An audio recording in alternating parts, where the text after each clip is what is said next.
Jose DeLone. Good morning, Your Honor. Good morning, sir. Mr. DeLone, you have 2 parking tickets.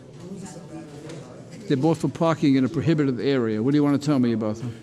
I was parked, originally I was double parked outside of the mall.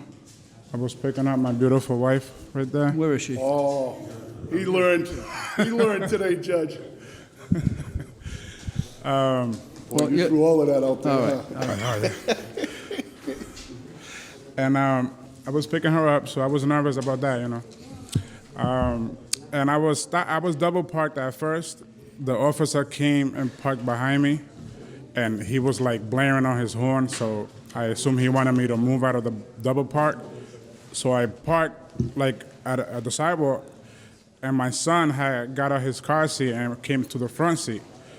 He was sitting with me while I was waiting for her. So I'm telling the officer, It's your fault. it's pretty much her fault. She was a minute ago. It's my beautiful wife. Now it's her fault. Boy, this changed fast. And the son jumping out of the car seat. Yeah. It was my fault the whole time. I hate the parking lot in Providence. It's small. Oh, sorry. Yeah, so it was my fault, and I asked him to come to the front to You pick came me here up. to take the blame. He blamed first you. Now he's blaming the baby. Who else? Maybe it's Inspector Quinn's fault. No. Well, the baby was out of his car seat. The so I baby's was 7.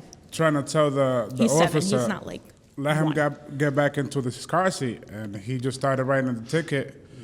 And by the time that he wrote that ticket, I was like, all right, so now that you wrote the ticket, can I still wait for my wife here? So he started writing up the other ticket. The tickets are numbered consecutively.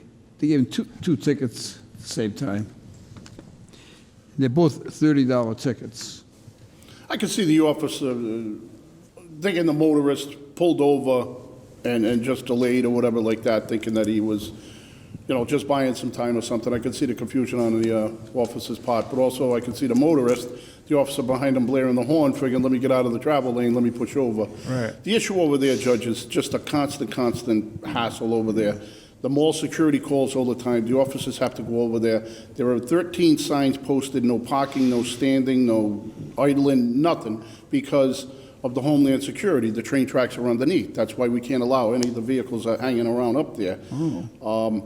Makes sense. But it seems to be a part where people are using to drop off and everything. And Right. but then you're subject to the tickets. And there's no sign Don't start with in that. the immediate area.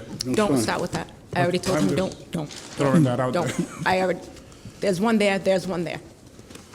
Get it. Like at the end of the corner. Do you work at the mall? No. Oh, you were shopping. You were shopping? Yes, Your Honor. All right. However, he was targeted. Not one other person got a ticket. And then he said to the officer, you're not going to give anyone else a ticket? And I said, you better be quiet. Well, like I had said earlier, I could see the officer when he was beeping to you to tell you to move out of there, you pulling over. Yeah. Then unfortunately, your luck's that bad, your 7-year-old wants to jump out of the car seat. Right. So me as the police officer, I think, okay, now you're messing with me. Now you pulled over, now you're trying to buy time because I know you're waiting to pick someone up. Right. The signs are there. That's why I said. And, Your Honor, that's why I said I'll move to dismiss because I can see the confusion between both the motorist and the officer at that time. Because it's a terrible situation over there. I don't know. They're going to try to block it off or whatever. It's the Homeland reason underneath because of the Yeah, train. That's why. that doesn't cross my mind whatsoever. Up. We have a rule here.